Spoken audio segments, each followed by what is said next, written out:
If you've ever battled with heavy, compacted clay soil, you know it can feel like trying to grow plants in a block of dried concrete.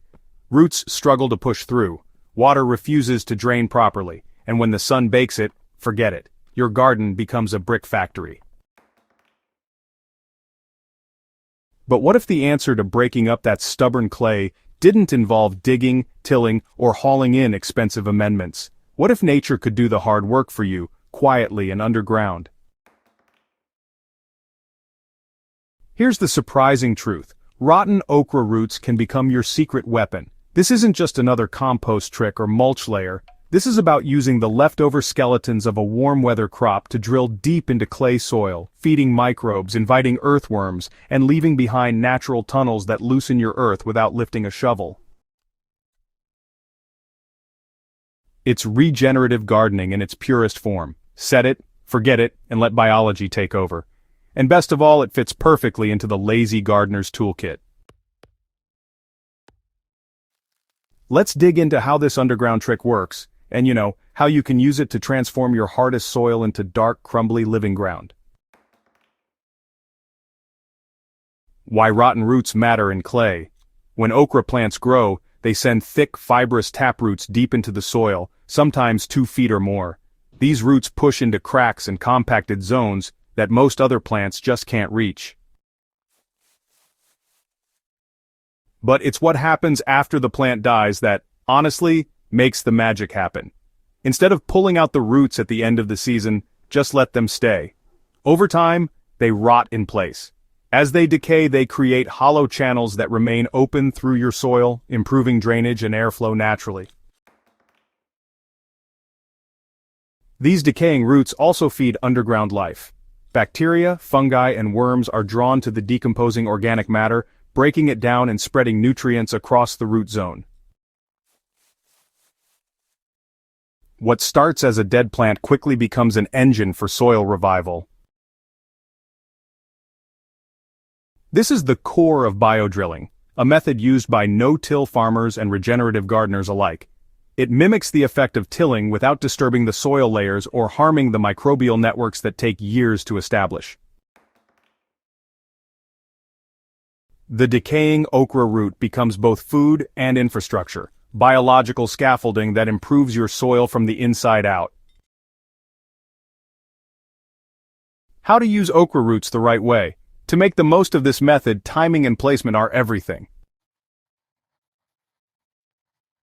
You'll need to plan ahead just a little, but the rest is as hands-off as gardening gets.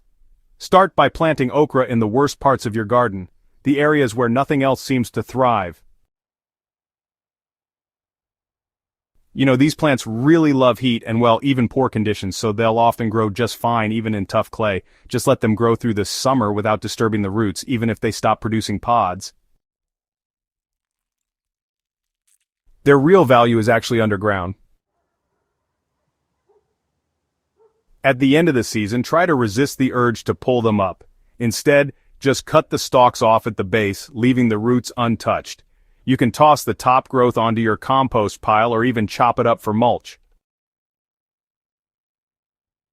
Over the winter, as rain and moisture seep in, those thick okra taproots begin to rot, softening the surrounding clay as they go. By spring, what was once a compacted bed becomes a loose, rich zone full of microtunnels and worm life. This lazy, passive method also builds structure in your soil over time. Unlike tilling, which breaks up aggregates and invites erosion, this root decay strategy encourages long-term resilience. Water percolates more easily, roots can breathe, and beneficial microbes have a permanent home to thrive in. And the best part, you didn't lift a finger. Why okra works better than other plants. Many plants have fibrous roots, but, few behave like okra. It's a warm season crop with a long growth cycle and a deep, powerful taproot system. It's also incredibly resilient, growing in poor soils and surviving droughts with minimal input. This makes it just perfect for gardeners who want a low-maintenance way to prep bad soil for future crops. What makes okra especially effective in clay is, honestly, the size and texture of its roots. Unlike thinner root systems, okra carves out significant space underground. As the roots break down, they leave behind more than just nutrients, they leave behind shape and air too. These little pockets reduce compaction pressure and invite the formation of better soil aggregates. You can think of okra roots as nature's version of a soil drill, except it runs on sunlight and neglect. How to build a rotation around rotten roots. Once you've seen how well okra roots improve clay, you can begin to build a crop plan that keeps your soil in constant recovery. So just follow the rotten root method with fall or spring plants that benefit from looser soil, like carrots, garlic beets, or lettuce. These root crops really appreciate the improved drainage and structure, and they'll thrive in areas where, honestly, nothing grew before. You can even rotate back to okra the following year, or alternate with other deep-rooted cover crops like daikon radish or sunflowers. And because the roots are never removed, the soil remains undisturbed. Earthworms don't flee, fungal networks stay intact, and the surface stays protected with organic residue from the previous season's stalks and mulch.